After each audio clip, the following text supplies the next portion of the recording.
जिसकी जितनी संख्या भारी उसकी उतनी भागीदारी या तत्वाने प्रत्येक जात समूहाला न्याय मिळाला पाहिजे, सत्ता संपत्तीचा वाटा मिळाला पाहिजे असं कुठल्याही संविधानिक चौकटीवर विश्वास ठेवणाऱ्या माणसाला वाटतं.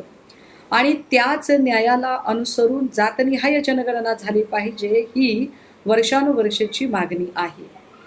या मागणीवर आत्ता भारत सरकारने केलेली घोषणा निश्चित आशादायक आहे. मात्र ही घोषणा फक्त निवडणुकीच्या पूर्वीची आश्वासनांची खैरात असू नये असं मनापासून वाटतं.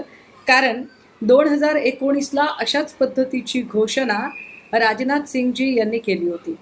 निवडणूक झाली, सरकार स्थापन झालं आणि त्यानंतर मात्र मी तो नव्हेच अशा थाटामध्ये ते ही घोषणा विसरूनही गेले आणि नंतर याचं काहीही झालं नाही. तब्बल 10 वर्षापासून सातत्याने जातनिहाय जनगणनेची मागणी इथं केली जात आहे.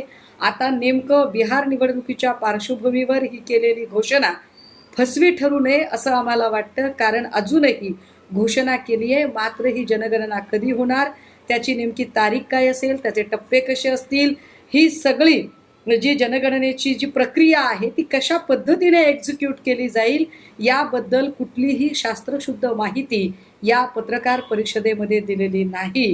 हे फार उल्लेखनीय आहे आणि म्हणून जातनिहाय जनगणना निश्चित झाली पाहिजे, परंतु त्याचे फक्त आश्वासनांचे ढोल बडवण्यापेक्षा त्याची प्रक्रियात्मक अंमलबजावणी नेमकी कशी असेल याची सुद्धा मांडणी करणं गरजेचं आहे.